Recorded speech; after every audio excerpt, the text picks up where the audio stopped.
Climax तो इसमें कुछ भी नहीं है, ये चलता चला आएगा और चाइना की आदत है। ये आप दलाई लामा की बात कर रहे हैं ना कि चाइना अपना दलाई लामा चुनेगा। जी। आपको पता है चाइना ने अपनी कुरान लिख दी है। हाँ, लिख दी, वही पढ़ाता है वहां पे वो। नहीं, बिल्कुल चाइना कहता है कि भाई ये जो कुरान तुम लोग पढ़ते हो वहां पे चाइनीज जो मुस्लिमों से पढ़ते हो, कहते हैं इसमें तो कोई चाइनीज है ही नहीं। अरे साहब ये तो अरबिया की है, इसमें चाइनीज कैसे आ सकता है? कह रहा नहीं, 2-3 चाइनीज कैरेक्टर डालो उसमें, तब जाके हम लोग इसको अलाउ कर। हाँ, इन्होंने चेंज करा, इन्होंने क्रिश्चियंस की 10 कमांडमेंट्स हैं जो ओल्ड टेस्टमेंट की, वो बदल दी उन्होंने वो बदलती हैं साहब। ये कर रहे, ये हर एक धर्म में घुसने की कोशिश करते हैं, हर एक धर्म। ठीक है, ये तो थैंक गॉड कि इसके मतलब कि चाइना जो है ये चाइना के अंदर ही करता है, वरना यही काम अगर चाइना अपनी ज्योग्राफिकल हुदूद के बाहर करता तो इसमें कितना और लेकिन नुकसान सर ये होता। तो पाकिस्तान का ऑल वेदर फ्रेंड है सर।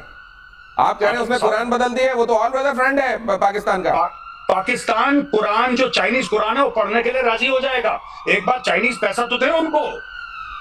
देखिए पाकिस्तान, बाकी सारे दुनिया भर के मुसलमान देश मक्का की ओर सजदा करते हैं जब नमाज पढ़ते हैं, तो सिर्फ पाकिस्तान है अकेला जो 25 करोड़ कौम बीजिंग की ओर सजदा करती है।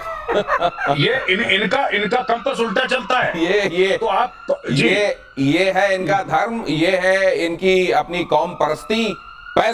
पैसा अगर सामने है तो बाकी चीजें एक तरफ। अगली खबर देखिए, पाकिस्तान के खिलाफ जारी है भारत की डिजिटल स्ट्राइक। यूट्यूब और एक्स के पाकिस्तानी अकाउंट पर लगा रहेगा बैन। पहलगाम हमले के बाद लगी थी पाकिस्तान के सोशल मीडिया पर ये पाबंदी, और ये पाबंदी जारी रहेगी। हालांकि ये भी उसी तरीके का इलाज है कर्नल साहब की, होम्योपैथी वाला इलाज है, लेकिन वो जो सर्जरी है वो तो जारी रहनी चाहिए। नहीं, वो 100% जारी रहेगी। हाँ। अगर वो जो आप सर्जरी की बात कर रहे हैं ना, सर्जरी क्या है? हाँ। सर्जरी सबसे बड़ी जो थ्रेट इस समय पूरी दुनिया को मिल रही है, और स्पेशली वो पाकिस्तान को जो बता रहे हैं, ऑपरेशन सिंदूर रुका है, खत्म नहीं हुआ है। तो ये सर्जरी एज रिक्वायर्ड बेसिस पर जब आप चाहेंगे तब आप ऑपरेशन की अगली डेट कब है अब ये किसी दिन आपसे पूछूंगा। लेकिन अमेरिका पर भारी पड़ा चीनी एआई।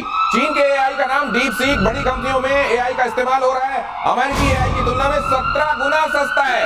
HSBC स्टैंडर्ड चार्टर्ड में चीनी एआई का इस्तेमाल। लेकिन ये मेजर गौरव वाले, मुझको लग रहा है सस्ता रोए बार बार, महंगा रोए एक बार, इनको भी समझना चाहिए ये वाली बात। नहीं, बिल्कुल आप बिल्कुल ठीक कह रहे हैं, लेकिन ये बात माननी पड़ेगी कि जो डीप सीक है उसने बड़ी यूएस की एआई प्लेटफॉर्म्स को उनकी जड़ें हिला दी, उनकी नींव हिला दी। ये भी हमें समझना पड़ेगा और मानना पड़ेगा। जिस तरीके से इन लोगों ने करा है, जिस तरीके से चाइना ने जितनी जल्दी बनाया, जितने सीक्रेटली बनाया, किसी को पता थोड़ा ना था कि डीप सीक आ रहा है। अचानक एक दिन अनाउंसमेंट होती है, लोग चेक करते हैं डीप सीक और पता लगता है साहब ये तो बाकी एआई प्लेटफॉर्म से कई गुना ज्यादा है। लेकिन चाइना इसको सर्वेलेंस के लिए भी इस्तेमाल कर रहा है, ये लोग ना भूलें। ये बड़ी बात आप कह रहे हैं। दुश्मन से भी अगर कुछ सीख सकते हैं, हमको सीखना चाहिए स्पीड, स्केल। इसीलिए हमारे प्रधानमंत्री कहते हैं हमको दोनों पर बहुत जबरदस्त काम करना पड़ेगा। आज के लिए इतना ही सर, बहुत धन्यवाद। आप डीप सीक पर कुछ ना कहना चाह रहे थे, फिर कभी कहेंगे। बहुत धन्यवाद आपका। जय Hind sir for joining us. Thank you so much. दिनों पहले की देखिए, इसको नहीं कहना चाहिए कि ये फतवा है या मारने की कोशिश है। ये सुपारी किलिंग है, सुपारी किलिंग बाय बेगिंग। पहले चंदा मांगा जाएगा, फिर वो ये क्राउड फंडिंग के जरिए हत्या होते हमने पहली बार के। मेजर गौरव वाले जरा और थोड़ा सा प्रकाश डालें प्लीज। देखिए साहब, सीधी बात है, ये बोला था ना बीच में कि कई देश, रशिया ने बोला था कई देश न्यूक्लियर वेपन देना चाहते हैं ईरान को। आपने सुना होगा, ये आपने ब्रेक करा था अपने शो में। तो भाई ये बात है, ये गए पाकिस्तान के पास, पाकिस्तान के पास बोला कि हमें एक न्यूक्लियर वेपन दे दो, चुपचाप एक दे दो, हम इजराइल को ठिकाने लगाना चाहते हैं। पाकिस्तान ने बोला हम उससे बेहतर हथियार देते हैं तुम्हें, ये लो कटोरा, इससे चंदा मांगते हैं तुम, इससे लो। अब ये देखिए, आपने कभी सोचा है दिनेश अपनी जिंदगी में, आपने इमेजिन करा है कि दो बड़े दुनिया के लीडर्स की हत्या करना कोई चाहे और खुलेआम पब्लिक से चंदा मांग, कोई 5 रुपए दे रहा है, कोई 10 रुपए दे रहा है, अपनी श्रद्धा अनुसार दे रहा है पैसे, और बोल रहा है कि इससे तुम नेतन्याहू पर हमला कर देना, ट्रंप पे। ये हाल है इनके, और ये मारेंगे उनको चंदा दे। ये कमाल ही है कसम का। और वो गुल्लक भी देखना पड़ेगा जहां जाके ये सब डाल रहे होंगे। ईरान ने शुरू किया मिशन मोसाद। अब जरा ये भी देख लीजिए, ईरान में बड़ा सर्च अभियान जारी है। सर्च ऑपरेशन में ताबड़तोड़ गिरफ्तारियां हो रही हैं। 50 से ज्यादा संदिग्ध मोसाद के जासूस गिरफ्तार। हमने कई बार देखा है, पुलिस के संदर्भ में कहा जाता है कि अगर उसको तुरंत में पकड़ में ना आए ना, वो लोग जिन्होंने किया होता है कुछ, तो ऐसे वैसों को धार लेते हैं। कहते हैं सड़क के किनारे सो रहे लोगों को भी कई बार पकड़ लिया जाता है कि चल तू अभी जेल के अंदर, तूने किया है। मैंने नहीं किया साहब। नहीं तू नहीं किया है। मुझे लगता है ये मोसाद के मोसाद को आपके घर घर में घुसा रहा मोसाद, तब आपको समझ में नहीं आया। अब आप मोसाद के खिलाफ ऑपरेशन कर रहे हैं। इस ऑपरेशन में कितनी कामयाबी मिलेगी मेजर साहब? देखिए मुझे तो नहीं लगता कोई कामयाबी, ये लोग अहरेगरों को पकड़ के जेल में डालती है। मैं आपको बताता हूँ, कोई मोसाद वोसाद का चक्कर नहीं है। ये एक डेस्परेट रेजीम है जिसका ये काम है कि सबको दोबारा खौफजदा करो। मैं आपको बताता हूँ कैसे काम करता है ये। इनको इतनी मार पड़ी है, जैसे कर्नल शैलेंद्र सर ने अभी बताया कि इनको मार पड़ी, इनके 60 बंदे निपटा दिए और मारे इनके 500 से ऊपर है। 60 तो वो हैं जो इनके मतलब टॉप क्रीम वाले जो हैं, जो इनके जनरल हैं, इनके कर्नल हैं, ब्रिगेडियर हैं, इनके साइंटिस्ट हैं, वो सब मारे हैं। अब इशू ये है कि पूरा ईरान कैसे देखता है, पूरा ईरान ऐसे देखता है कि खामेनेई की सरकार हिल गई है। अब इनमें वो दम नहीं है जो पहले वाला है। अब ये वो जान नहीं रहेगा इनमें। तो अब दोबारा अपनी पब्लिक में जान दिखाने के लिए आपको पकड़ कर किसी का चाचा पकड़ लिया, किसी का मामा, तो सबको डरा के रखो। ऐसे ये लोग सत्ता चलाते हैं। हाँ, इसमें से कुछ मोसाद के एजेंट पकड़े होंगे, मैं मना नहीं कर रहा, लेकिन ये कहना कि पूरे ईरान में इस तरीके से मेजर साहब आपकी वो बात याद आ रही है पाकिस्तान वाली की, वहां पर कुछ लोगों को पकड़ लिया, बोले कि ये तालिबान से, उसने कहा साहब ये तालिबान क्या हो देखिए, तालिबान बोल रहा है, ये तालिबान ही है, इसको पकड़ो और मारो। ये पाकिस्तान से बहुत सारी चीजें ईरान में एज इट इज लगता है इंप्लीमेंट की जा रही है सीख के। पहली बात मेरी आपसे दरखास्त है, ये पाकिस्तान का नाम डाल के अब शो का मूड क्यों खराब कर? क्योंकि पड़ोस में है ना ईरान के। किस बात का? बहुत सारी चीजें वहां सीख रहा है वो। ठोकेगा, आप देखना ठोकेगा। कौन ठोकेगा? तुम्हारे ईरान ही ठोकेगा इनको। किसको? पाकिस्तान को? कोई बड़ी बात नहीं। क्यों? अरे बम्बिंग तो हो चुकी है 2 बार भाई, 3 दिन की बम्बिंग तो हो चुकी है ना। उम्मा वाला भाई नहीं है वो, वहां से कलमा नहीं पढ़ेगा। वो पूरा का पूरा जो इस्लामिक ब्लॉक है वो पढ़ता है, पाकिस्तान कुछ और पढ़ता है। लेकिन ज्यादा बड़ी बात आपने बोला, तो क्रेडिट मत छीनिए ईरान का। मोसाद, कितनी बड़ी बात है आप मिस कर रहे हैं। बताइए। मोसाद का नाम ले पा रहे हो, यही बहुत बड़ी अचीवमेंट है भाई। आपके कंट्री को टोटल मार लगा रखी है मोसाद ने, और आप ये सपना देख रहे हो कि आप मोसाद को कुछ कर पाओगे, इससे बड़ी अचीवमेंट क्या है? ओहो, अच्छा, आप ये कह रहे हैं कि आप जीवित तो हैं, कम से कम आप जीवित हैं। वो लोग जीवित तो हैं जो कह रहे हैं कि मोसाद का हम कुछ बिगाड़ेंगे। वैसे बिगाड़ लेते पहले, कुछ ये सांप निकलने के बाद लकीर पीट के किसको क्या मैसेज। इजराइल ईरान युद्ध से जुड़ी बड़ी खबर देखिए जरा। बंकर में बैठे बैठे सिर्फ इन 2 अधिकारियों को निर्देश देते थे खामनेई ने पूरे ऑपरेशन के दौरान सिर्फ 2 लोगों से संपर्क रखा, बंकर से युद्ध की निगरानी के आदेश दिए और उधर इजराइल पर हमले किए। सर पहले हमने सुना था 3, अब 2 हो गए। ये 2 भी जाएंगे, एक गया। ये 2 भी जाएंगे। ये जो खुलासा किया है, ये इतना खतरनाक खुलासा है क्योंकि जब हम ये सुन रहे थे, ये दोनों भी बंकर से निकले। ऊपर जा रहे हैं ना। अच्छा, ऊपर का निकला, 2 ऊपर। सर कहीं वो मेजर गौरव आर्य, वो जो उत्तराधिकारी वाली बात है, उसमें अब 3 में से 2, अब 2 में से 1 और फाइनली 1, ऐसा तो नहीं चल रहा है। एक के बाद ऊपर नंबर है ना, मैं तो ये कह रहा हूँ कि ऐसा ना हो कि खामेनेई ने जब प्रेशर में था तब 3 उत्तराधिकारी बता दिए थे, अब प्रेशर खत्म हो गया तो वो कह रहे हैं कि अब इनकी उम्मीदें बढ़ गई होंगी तीनों की कि हम कुर्सी में बैठेंगे, सबसे पहले इनको निपटाओगे कैसे, खुद तो मारोगे नहीं। ये धीरे धीरे बता देंगे पूरी दुनिया को कि ये फलाना था, डिमका था और ये था, ये 3 थे जो उत्तराधिकारी, इनको मारो। ये गिनती घट क्यों रही है? पहले वहीं की मीडिया ने बताया कि बंकर में है 3 लोग साथ में, और वो 3 लोग, उन्हीं 3 लोगों को वो संदेश लिखकर भेजते हैं जिससे वो ट्वीट करते हैं। अब ये धीरे धीरे गिनती कम क्यों हो रही है? अगली खबर देखिए, हिंद महासागर, कुछ कहना चाह रहे हैं सर? आ रहा हूँ। हिंद महासागर में और बढ़ेगी नेवी की ताकत, नेवी को जल्द मिलेंगे P-8I नेपच्यून। क्या है सर बताइएगा प्लीज। नेवी का टोही विमान है P-8I नेपच्यून। 6 P-8I नेपच्यून विमानों को ऑर्डर देगी नेवी। सर इतना एग्रेसिव एक्विजिशन और मैन्युफैक्चरिंग मैंने तो नहीं देखी सर। बिल्कुल सही है, और P-8I की हमको बहुत जरूरत थी। अभी हमारे पास 3 है। ये निगरानी के लिए होता है क्या? निगरानी के लिए होता है, सर्वेलेंस एयरक्राफ्ट है, रिकग्नाइजेंस एयरक्राफ्ट है। अच्छा। और ये ऊपर जाके पूरी इंटेलिजेंस। तो जो अवैक्स वगैरह होते हैं उनसे डिफरेंट होता है सर? ये डिफरेंट, ये मैरीटाइम के लिए है। अच्छा, मैरीटाइम के लिए, ओके। क्योंकि मैरीटाइम के जहाज होते हैं वो थोड़े डिफरेंट होते हैं, उनको करोजन फ्री होना। और समंदर में पानी के नीचे भी देख लेता है क्या ये? समुद्र में पानी के नीचे, यही पनडुब्बियों को यही देखता है। अच्छा। इसकी जो फ्रीक्वेंसी होती है जिससे टो लेता है, वो वाली तो फ्रीक्वेंसी। ये समझ लीजिए P-8I, ये अलग से आंख की जरूरत क्यों पड़ती है? आसमानी आंख जो है, अवैक्स आपकी आसमानी आंख है जो आपके तमाम टेरेन में देख लेती है, लेकिन पानी में देखने के लिए, सबमरीन को देखने के लिए, पनडुब्बी को देखने के लिए P-8I की जरूरत है। बिल्कुल सही, बिल्कुल सही। और अगर आपने पनडुब्बी देख ली, फिर मारना बहुत आसान है। तो पनडुब्बी की सबसे खास बात होती है कि कहाँ है पता नहीं, लेकिन चूंकि समंदर बहुत विशाल होता है, बहुत बड़ा होता है, और अगर आप ब्लू वाटर नेवी हैं जैसे हम हैं, हिंदुस्तान है, तो आप कहीं गुम हुए हैं तो सारी जगह P-8I लगा नहीं सकते। लेकिन जो हमारे कोस्टल इलाके हैं, अगर उसके आसपास कोई उनका कोई पनडुब्बी आती है, चाहे चाइना की हो या पाकिस्तान की हो, तो हम उसको अच्छे से देख सकते हैं और उसका निपटारा कर सकते हैं। ये निपटारा कैसे होगा? मेजर गौरव आर्य, एक बात और मैं आपसे समझना चाहता हूँ खास तौर से ये जो बहुत सारी देशों के साथ हमारे जो संबंध हैं, खास तौर से जैसे क्वाड की बात हम करते हैं, समंदर में बढ़ती ताकत क्या क्वाड को भी मजबूत करती है? क्या उनके लिए भी अच्छी खबर है? नहीं, बिल्कुल साहब, ये तो करती है। और जैसे PATI की हम बात करते हैं तो एंटी सबमरीन, एंटी सरफेस, ये इसके रिकॉनेसेंस, ये बहुत इसके रोल्स हैं। हाँ। और ये जो आपने बोला कि क्वाड की ताकत मजबूत, बिल्कुल क्वाड, देखिए अगर क्वाड को पावर प्रोजेक्शन करना है तो नेवी के अलावा किससे करेगा Quad? That is the whole idea, क्योंकि हम बात कर रहे हैं इंडो पैसिफिक की, और जब हम बात कर रहे हैं इंडो पैसिफिक की, जाहिर सी बात है टारगेट इसमें चाइना है। वो ना बोले अपनी तरफ से, वो ना बोले, लेकिन टारगेट इनका चाइना है। बात करते हैं total supremacy in the Indo Pacific, तो बहुत जरूरी है कि आप समुद्र की बात करें, आप नेवल फोर्सेस की बात करें। जितनी स्ट्रांग नेवी होगी उतना स्ट्रांग क्वाड होगा। ये directly, it is directly correlated. और ये भी कहा जाता है कि जो समंदर, सुन त्जू ने ये बात कही है कि जो समंदर का राजा है वही धरती पर राज करता है। अगली खबर देख लीजिए, बीजिंग से चाइना की बात हुई है तो बीजिंग से इसका बड़ी खबर, अमेरिका के लिए चीन बना सबसे बड़ी चुनौती।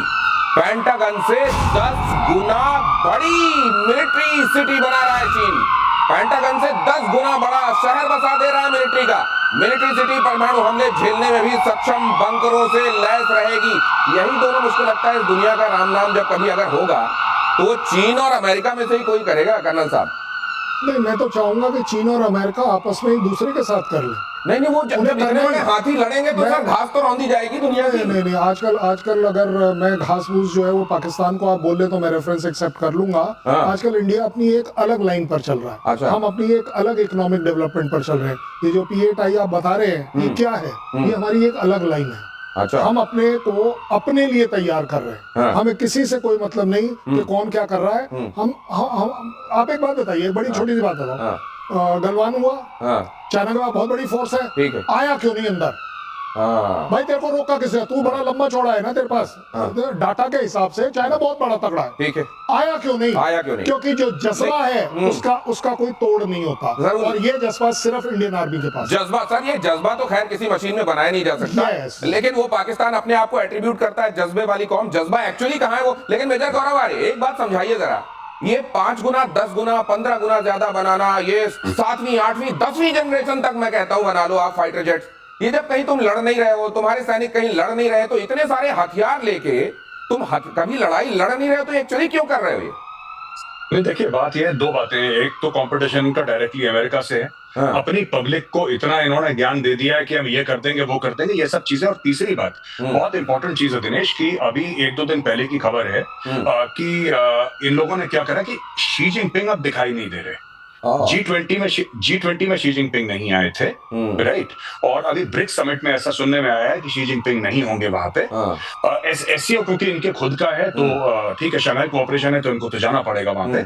शी जिनपिंग पब्लिक में ज्यादा अपीयर नहीं हो रहे हैं। लोग ऐसा कह रहे हैं कि वहां पे तख्ता पलट की बातें चल रही हैं चीन के अंदर, और ये बात वेस्टर्न मीडिया भी कवर कर रहा है। तो सोशल मीडिया नहीं, मेन स्ट्रीम मीडिया भी कवर कर रहा है। तो शी जिनपिंग के लिए बहुत जरूरी है। और इंटेलिजेंस एनालिस्ट ने बोला है कि ये जो भी काम गलवान में करने की कोशिश करी थी चाइना ने, जो भी ये एक्सटर्नलाइजेशन ऑफ थ्रेट, जिसका मैं अक्सर बातचीत करता हूँ, एक्सटर्नलाइजेशन ऑफ थ्रेट, ये वही चाइना, हमने अमेरिका से बड़ी बिल्डिंग बना ली। अच्छा, बिल्डिंग बना के आप क्या करेंगे? आपने क्या कर दिया? वो तो किसी ठेकेदार को ही बोला है ना आपने कि तू बना दे भाई इतनी बड़ी बिल्डिंग, पैसा ले ले। तो इसमें कौन सी बड़ी बात करती है? आपने इतनी बिल्डिंग बना दी, चलो आपने बहुत 7 स्टार बिल्डिंग बना दी, टेक्नोलॉजिकली एडवांस। ये सारा का सारा मामला वही है, ये इंटरनल कंजम्पशन के लिए है। इसका अमेरिका से ज्यादा कुछ लेना देना नहीं है। क्योंकि ये बात हो रही, उनका एक वांग यंग कुछ करके है जनरल, अजीबोगरीब उसका नाम है, उसको कह रहे हैं कि they are grooming him to be the number 2। एक वाइस प्रीमियर है जिसको कह रहे हैं, हो सकता है। और ये वेस्टर्न मीडिया में ओपनली डिस्कस हो रहा है कि मेजर गौरव आर्य ने आपको खबर बता दी। देखिए, ये बड़ी सिटी से बड़ी खबर ये है कि शी जिनपिंग कहां है।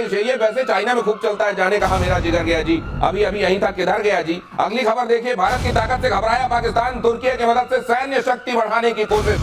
तुर्की सैन्य शक्ति बढ़ाने में मदद दे रहा है पाकिस्तान को। तुर्की ने पाकिस्तान को हथियार सप्लाई करने की डील की। तुर्की ने पाकिस्तान को दिए ड्रोन। दोनों के बीच $20 मिलियन की डील हुई है। ये वैसे जो ये जब कभी आप ये पैसे सुनते हैं ना इन डीलों में, चाइना के साथ या तुर्की के साथ, ये मिलने वाले पैसे नहीं होते हैं, डूबक खाते में जाते हैं। लेकिन ये ये टर्की फिर भी बाज नहीं आ रहा है सर। ये डील है। हाँ दिनेश, ये समझिए डील है, मिला कुछ नहीं है। अच्छा, ये डील हुई नहीं, डील दे दी है। डील है। अच्छा, ये जैसे ट्रम्प डील करते हैं ना, ये उस टाइप की डील है। डील हुई है, लेकिन अभी तक सामान कोई पहुंचा नहीं है, और जो खबरें हैं उसके हिसाब से 29 तक पहुंचेगा। तो ये ड्रोन्स, ये चीजें, सबमरीन, एक दो आप गिफ्ट एक दो दे सकते हैं, भिखारी को आप पूरा अपना घर का सामान थोड़ी दे देंगे। लेकिन कैसे देंगे? पैसा आपके पास है नहीं, खरीदेंगे कैसे? और जहाँ मल्टी सिटी की आप बात करते हैं, जो सिटी बना रहे हैं मिलिट्री सिटी, ये मिलिट्री सिटी अंडरग्राउंड है, टनल्स बन रही है, उसके लिए हमने अग्नि 5 पेनिट्रेटर बॉम्ब ऑलरेडी बना लिया है। अच्छा, बंकर बना लो तुम, बाकी तुम्हारा इंतजाम हम कर रहे हैं। कर्नल साहब, ये टर्की जो है, कहते हैं जब हमारे साथ ऑपरेशन सिंदूर के समय जब हमने ठोका था, कहते हैं टर्की वाले भी कुछ वहाँ जो ड्रोन चला रहे थे चले गए थे ऊपर। नहीं, देखिए ड्रोन चलाना कोई बड़ी बात नहीं है, बट मुझे समझ नहीं आ रही कि हमें चीजों को दो तरह से क्यों नहीं देखते आप। कैसे? टर्की अगर अपने वेपन्स को पूरी दुनिया में बेचना अगर चाहे, तो वो प्रूव कैसे करे कि वॉर वाले हैं? तो वो जगह एक ही है, वो है पाकिस्तान। अच्छा, और कहाँ करेगा आप? सर वो तो कह रहे हैं S-400 है। हाँ। एक ही बेवकूफ है। हाँ, वो अच्छा, पाकिस्तान एक वो वाला कंट्री है। नहीं सर, ये बताइए, और S-400 नहीं, एक S-400 लेने के बाद कह रहा है वो पाकिस्तान को देगा, दे सकेगा, दे सकता है। आपको क्या लग रहा है रशिया बैठा रहेगा? अरे भाई साहब, ये सारा एग्रीमेंट्स होते हैं, आप ऐसे नहीं कर सकते लिया और अगले को आगे पास ऑन कर दिया। वो भी S-400 जैसी टेक्नोलॉजी, जिसका कि रशिया अपने आप को निश टेक्नोलॉजी बोलता है, केवल ड्रोन दे सकता है। और वो जो डील आप बता रहे हैं ना, ये रही डील, ये देखो ऐसे होती है ताश के पत्तों की डील, ये ऐसे ही होती रहेगी, पत्ते नहीं खुलेंगे। अच्छा, फेंटा जाएगा, केवल खोला नहीं जाएगा। फेंटने को ही तो डील बोलते हैं, और क्या बोलते हैं? नहीं तो उसमें जोकर वाले पत्ते रहेंगे कि निकाल दिए जाएंगे? वही तो दोनों के दोनों सामने कर रहे हैं डील। मेजर गौरव आर्य के पास मैं जाना चाहता हूँ, ये टर्की पाकिस्तान को लेकर सोच क्या रहा है कि इसी के दम पर मैं खलीफा बनूंगा, ये सोच रहा है क्या? देखिए, प्रोजेक्शन है Turkey wants to become the leader of the Muslim world, और टर्की ऐसा है कि टर्की की कंपटीशन किसी और के साथ नहीं है, टर्की की कंपटीशन सऊदी अरब के साथ है, ये फैक्ट है। सऊदी अरब में मक्का मदीना है, सऊदी अरब में तेल है। तुर्की में ना मक्का मदीना ना तुर्की में तेल। तो तुर्की कैसे अपना वर्चस्व कायम करेगा पूरे इस्लामिक वर्ल्ड में? टर्की वांट्स ऑटोमन एम्पायर की एक कहानी है पुरानी टर्की की, जिसके बारे में वो लोग बात करते हैं अक्सर, और ये बहुत उससे इम्पैक्टेड है अर्दोगान। तो अर्दोगान यही काम करता है। आप देखिएगा सीरिया में जो भी हुआ, ये अर्दोगान ने करवाया था। अहमद अल शारा है, वो खास अर्दोगान का राइट हैंड है, जो कि इस्लामिक स्टेट और अलकायदा के साथ काम कर चुका है। आज की तारीख में प्रेसिडेंट है वो सीरिया का। ये अर्दोगान का आदमी है खास। अच्छा, दूसरी चीज है, पाकिस्तान को आप ड्रोन दे रहे हैं। ये जितने भी मुस्लिम कंट्रीज के साथ ये अटका हुआ है टर्की, ये सिर्फ इसलिए कि भाई मैं तुम्हारा अन्नदाता हूं, मैं तुम्हारा सेवियर हूं। लेकिन मैं एक और बात बता दूं दिनेश, ये बहुत महंगा काम है। चीन भी इसी रास्ते चल चुका है, इसमें बहुत खर्चा है। ये जो लीडर बनने वाली चीज होती है ना कि हम लीडर बनेंगे, जब कोई इंसान ये बोल देता है ना कि मैं लीडर हूं, तो उससे मांगने वाले 50 खड़े हो जाते हैं, भाई तू लीडर है, कुछ कर। ठीक है, उससे मांगने वाले बड़े सारे आ जाते हैं। सही बात। ये लीडर वाली बात जो आप कह रहे हैं सर, यूनिवर्सिटी के दौर में हमने भी देखा है, जो हमारे बीच का लीडर होता था, वो जब एक बार ले जाता तो चाय पिलाने में बड़ा खर्च हो जाता था, फिर उसको उधार करना पड़ता था वो चाय वाले के पास। अब ये इनका कितना उधार चल रहा है? पाकिस्तान तो देने से रहा सर। अगली खबर देख लेते हैं। किश्तवाड़ में आतंकियों और सुरक्षा बलों के बीच मुठभेड़ हुई। किश्तवाड़ के कंजल मांडू में ज्वाइंट तलाशी अभियान चल रहा है। कल आतंकियों सुरक्षा बलों के बीच एनकाउंटर शुरू हुआ था। जैश ए मोहम्मद के 2-3 आतंकियों के छिपे होने की आशंका। यहाँ पर ये भी बड़ा जरूरी है, ये 2.5 वाली जो हमारी वॉर है, उसमें 0.5 सर बहुत महत्वपूर्ण है। बहुत महत्वपूर्ण है। जो ओवरग्राउंड वर्कर्स हैं और जो यहाँ पर स्लीपर सेल्स हैं, उनको कंटेन, कंट्रोल और डिस्ट्रैक्ट करना, ये हमारी जिम्मेदारी है। जिस गति से हमारा जो काम चल रहा है उससे संतुष्ट हैं आप? संतुष्ट, ये हम तो चाहें गति और तेज हो, लेकिन जिस गति से अब काम शुरू हुआ है और जिस कमिटमेंट के साथ काम शुरू हुआ है और जो पॉलिटिकल विल के साथ शुरू हुआ है, वो वाकई संतुष्ट होने वाली बात है। और अगली खबर यह है कि अमेरिका में विदेश मंत्री जयशंकर का बड़ा बयान, भारत आतंकवाद के खिलाफ कड़ी कार्रवाई करेगा। फ्लैश कीजिए। पाकिस्तान पर हुए ऑपरेशन सिंदूर पर बोले जयशंकर, अगर आतंकी हमले हुए तो हम पालने वाले को भी नहीं छोड़ेंगे। विदेश मंत्री जयशंकर ने बता दिया कि आतंकी साजिश को पाकिस्तान अगर और बढ़ावा देता है तो उसको गंभीर नतीजे भुगतने पड़ेंगे। यहाँ पर कही गई इस बात के मायने और इसका महत्व क्या है कर्नल साहब? देखिए, ये जो एक नया ट्रेंड चला है ना, और स्पेशली जब से हमने बोला है कि न्यूक्लियर ब्लैकमेल नहीं चलेगा, उसके बाद से एक ट्रेंड में चेंज आया। ये जो अभी आप टेररिस्ट को घेरने वाली बात कर रहे थे ना, उसमें मेरी पलटन इन्वॉल्व है, RR वाली जिसमें मैं था। ज्यादा बड़ी बात यह है कि आज उनके पास ऑर्डर ये है, चेक बाद में करेंगे, पहले मारो। अगर किसी के पास हथियार है, आपसे ये पूछने की, अरेस्ट करने की, अपील करने की, तो वो दिन खत्म है। हथियार है, तुम्हारे ऊपर फायर आया है, वापस फायर जरूर जाएगा और तब तक जाएगा जब तक वो आदमी गिर नहीं तब तक। अब तो अब बहुत सारे न्यू नॉर्मल सामने आ गए हैं मेजर गौरव आर्य, लेकिन कई मंचों से, बड़े मंचों से अगर भारत ये कह रहा है, मतलब बहुत जल्दी इस धारावाहिक का अगला हम अंक देखने वाले लगता है।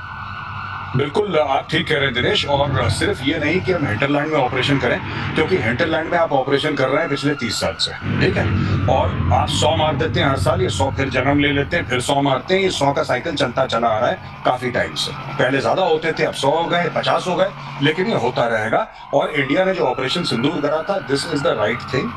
आपको अगर ये एंटी टेरर ऑपरेशंस करने हैं, आप पाकिस्तान के अंदर करिए। कश्मीर के अंदर फिर होते रहेंगे। मुझे ऐसा लगता है कि कश्मीर के अंदर भी प्रायोरिटी है, इसमें कोई डाउट नहीं है, प्रायोरिटी नहीं है, बिल्कुल प्रायोरिटी 100%। लेकिन टॉप प्रायोरिटी जो देनी चाहिए वो पाकिस्तान के अंदर, क्योंकि जो स्रोत है इनका वो पाकिस्तान है, स्रोत कश्मीर नहीं है। तो जो स्रोत है, स्रोत पे जाके go to the source of the problem and solve the problem, ये मैं कहूँ। ये बहुत बड़ी बात आप, यही तो हमारी रामचरितमानस रामायण भी सिखाती है कि 10 सिर काटने में बार बार मत लगो, नाभि में तीर मारो, रावण का खात्मा करो, समस्या खत्म। किम यूक्रेन भेजेगा 30,000 जवान। लीजिए इधर का भी देख लीजिए क्या है। किम जोंग उन पता नहीं आज फिर सुबह उठा होगा, फिर से माथे में कोई सनक आई होगी। अब किम यूक्रेन भेजने वाला 30,000 जवान। किम पुतिन की दोस्ती से हमारी का था खड़कम। किम ने यह फैसला नॉर्थ कोरिया के सैनिकों की यूक्रेन में हुई मौत के बाद लिया है। एक दिन पहले ही सैनिकों के कोरिया में पहुंचे ताबूत झंडों में लिपटे नजर आए थे, और उसके बाद किम जोंग उन ने अब ये सोच लिया है कि चलो फिर अब इधर भी आर पार हो जाइए। ये ऐसे वाले जो लोग हैं सर, मतलब इन दोनों में कंपटीशन है वैसे, किम में और ट्रंप में। ज्यादा अनप्रेडिक्टेबल कौन है? नहीं है तो किमी ज्यादा अनप्रेडिक्टेबल। हाँ। उसने साबित किया हुआ एस्टैब्लिश्ड अनप्रेडिक्टेबल है। अच्छा, लेकिन अब उसने वो रिकॉग्नाइज्ड है, मतलब हाँ, अभी इनको स्थापित होने में टाइम लगेगा ट्रंप को वहां तक पहुंचने में अभी वक्त लगेगा। लेकिन जो उसने कहा है कि 30,000 हम भेज रहे हैं, हाँ। क्योंकि उसने देखा लिथियम स्टोर तो हमें मिल गया जी, वो तो व्हाइट गोल्ड कहलाता है आजकल, बैटरीज आप उससे बना सकते हैं। अब वो देख रहा है कि इसके अंदर मिनरल्स भी मिलते जा रहे हैं। हाँ। ये तो अच्छा मामला है कि आप यहाँ भेजिए, ये फ्रंट अच्छा है। अब वो उसमें लग रहा है। और अब जिस तरह से ट्रम्प ने कहा है हम कोई मिसाइल नहीं देंगे, कल आपके शो में बताया गया था, हम अब कुछ नहीं देंगे, पैक-3 भी नहीं, ये भी नहीं, तो अब पैकअप करना पड़ेगा जेलेंस्की को। तो अब बहुत बड़ी चेतावनी है, क्योंकि अगर आपके पास पैट्रियट में पैक-3 नहीं है, हाँ। तो आप किसी भी हाइपोसोनिक मिसाइल को किंजल और वैरायटी के आप रोक नहीं सकते हैं। इसका मतलब अब चाबी सिर्फ पुतिन के हाथ में है। आप चाबी पुतिन के हाथ में है। उधर अमेरिका ने सपोर्ट देना बंद कर दिया है, इधर आप देख रहे हैं नॉर्थ कोरिया भी कह रहा है मैं भी आ रहा हूँ रशिया के साथ। तो अब किसी भी तरीके का एक तरीके से जो पुश मिलना चाहिए, और जेलेंस्की को वो मिलेगा नहीं, तो बहुत जल्दी सीज फायर देखेंगे इस वजह से, क्योंकि जेलेंस्की करेंगे सरेंडर, ऐसा दिखाई देता है। बहरहाल अगली खबर यह है कि इजराइल के साथ संबंध बेहतर करने की कोशिश में है पाकिस्तान। लीजिए ईरान भी देखे यह खबर। इजराइल के साथ संबंध बेहतर करने की कोशिश में है पाकिस्तान, संबंध में अपने फायदे सबसे ऊपर रखेंगे, ख्वाजा आसिफ ने कहा। बाप बढ़ाना भैया जो कहा जाता है, देख लीजिए एक बार फिर से। संबंध में अपने फायदे सबसे ऊपर रखेंगे, ख्वाजा आसिफ ने कहा। अब्राहम अकॉर्ड में शामिल होने पर भी विचार कर रहा है पाकिस्तान। अब्राहम अकॉर्ड के जरिए इजराइल को मुस्लिम देशों में मान्यता है, अब्राहमिक रिलीजन, उसमें कैसे वो एक खैर दूसरी बड़ी कहानी हो जाएगी। लेकिन मैं मेजर गौरव आर्य, ये ऐलानिया कहना ये बात ऐलानिया कही जा रही है। अब देखिए साहब, ऐसा है कि ये कुछ भी कर सकते हैं। मैं तो कहता हूँ लाहौरियों की खास आदत है ये वो नहीं है ठग्गू के लड्डू आपने। हाँ, ऐसा कोई सगा नहीं जिसको ठगा नहीं। ये अभी 4 दिन पहले क्या बोल रहे थे कि हम इब्राहिम अकॉर्ड का कभी हिस्सा नहीं बनेंगे। इनके पासपोर्ट पे लिखा है valid for every country except for Israel. ये सब है। अब ये कह रहे हैं कि हम इजराइल के साथ शामिल हो सकते हैं इब्राहिम अकॉर्ड्स में। यही लोग कुछ समय पहले ये गया था, ट्रंप ने इसको एक जो खाना खिलाया है ना, अनप्रेडिक्टेबिलिटी वाला भी खिलाया है इसको कि बेटा तू भी मेरी तरह हो जा, एक दिन कुछ बोलना, मंगल को कुछ बोलना, बुध को कुछ बोलना। नहीं सर, वो ग्लास एक्सचेंज हो गया कि झूठा पानी पी लिया है। झूठा पानी पी लिया भाई ने वहां पे, बिल्कुल यू आर राइट। अब ये लोग कह रहे हैं इब्राहिम अकॉर्ड्स का, मैं आपको बता रहा हूं, अगर ये करता है, अगर पाकिस्तान करता है, तो पाकिस्तान की सड़कों में आग लग जाएगी, क्योंकि इन्होंने हर समय यहूद और हनूद की साजिश, यहूद और नसारा के साथ कभी दोस्ती नहीं हो सकती, और फलाने हदीस में ऐसा लिखा और इस हदीस में ये लिखा है, और मार देंगे काट। इनकी लड़ाई क्या है? इनकी लड़ाई क्या है इजराइल से? इनका तो बॉर्डर भी नहीं मिलता। आप एक छोटी सी चीज मैं बताता हूं आपके दर्शकों को, आप ये देखें, ये पाकिस्तान और इजराइल, इनका कोई बॉर्डर नहीं मिलता, इनका कोई आज तक युद्ध नहीं हुआ, इनके बीच में कुछ भी मामला, इस मामले में कोई खराब नहीं हुए कभी। लेकिन कोई भी पाकिस्तानी इजराइल नहीं जा सकता, पासपोर्ट पे लिखा है। भारत के साथ 4 युद्ध हो गए, ये कश्मीर को लेकर कितनी लड़ाइयां हो सर गई। अब तो ये भी सुन रहा हूं मैं कि पाकिस्तान रिकॉग्नाइज करने वाला है इजराइल को फॉर्मली। नहीं, आप देखिए क्या कर रहे हैं ये, आप देखिए कितने बड़े ये लाहौरी चूरन विक्रेता, ये कितना बड़ा चूरन बेच रहे हैं भाई, आप देखिए। लाहौरी चूरन। अगली खबर देखिए, ताइवान के पास नजर आया चीनी वॉरशिप, पीएलए का एक लैंडिंग जहाज ताइवान के पास दिखा। ताइवान ने समंदर में बढ़ाई निगरानी, चीनी वॉरशिप ताइवान के शहर कीलुंग के पास देखा गया। ये ताइवान का नौसेना बेस और ताइपे का उत्तरी समुद्री एंट्री गेट है। इसको लेकर तो डेडलाइन अब तो ये तारीख भी देने लगे हैं कि इस समय तक ताइवान को हम मिला लेंगे अपने आप में। चाइना वाले चाइना कुछ भी कोशिश कर ले, ताइवान को नहीं मिला पाएगा। चाइना को मालूम है, इतनी बड़ी आर्मी, इतना बड़ा एयरफोर्स। आपने ट्रेंड देखा, पहले क्या होता था, 20 मिसाइल चाइनीज एयर स्पेस के ऊपर से जाकर समुद्र में गिरी। 23 जहाज उनके चाइनीज एयर स्पेस में होकर अंदर वापस आ गए। ठीक है, तो हुआ क्या? ये जो अब जो बात चल रही है, होगा क्या?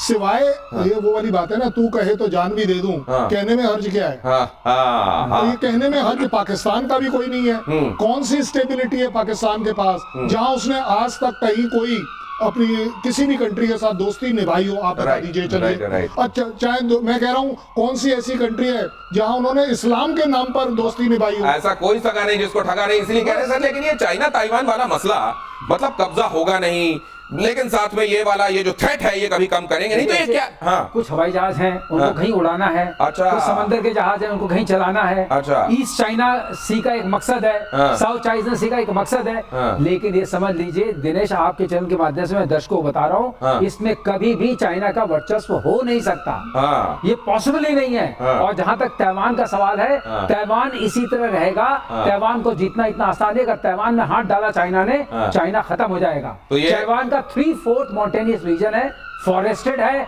कोई लैंडिंग उसके जो बीचेस पर वो नहीं है जहाँ क्राफ्ट लैंड कर सकते। तो आप चाइना ताइवान को जीत नहीं सकते हैं। जीत नहीं सकते हैं, लेकिन मैं लैला लैला चिल्लाऊंगा कुर्ता फाड़ के। मजनू ये इसी तरीके से रहेगा, लेकिन उसके बियॉन्ड कुछ नहीं। तिब्बत पर अगले कुछ दिन महीनों में हो सकता है घमासान। सुनिए ये खबर भी, धर्मगुरु दलाई लामा के ऐलान से घमासान तय। दलाई लामा ने कहा दलाई लामा की संस्था जारी करेगी अगले दलाई लामा को चुनने की प्रक्रिया से चीन को बाहर किया जाएगा। दरअसल चीन अगला दलाई लामा अपनी मर्जी का चाहता है, लेकिन मौजूदा दलाई लामा का ये ऐलान चीन को भड़काने के लिए काफी है। इसमें आगे क्लाइमैक्स क्या होने वाला है, मेजर गौरव आर्य? देखिए, क्लाइमैक्स तो इसमें कुछ भी नहीं है, ये चलता चला आएगा और चाइना की आदत है। ये आप दलाई लामा की बात कर रहे हैं ना कि चाइना अपना दलाई लामा चुनेगा।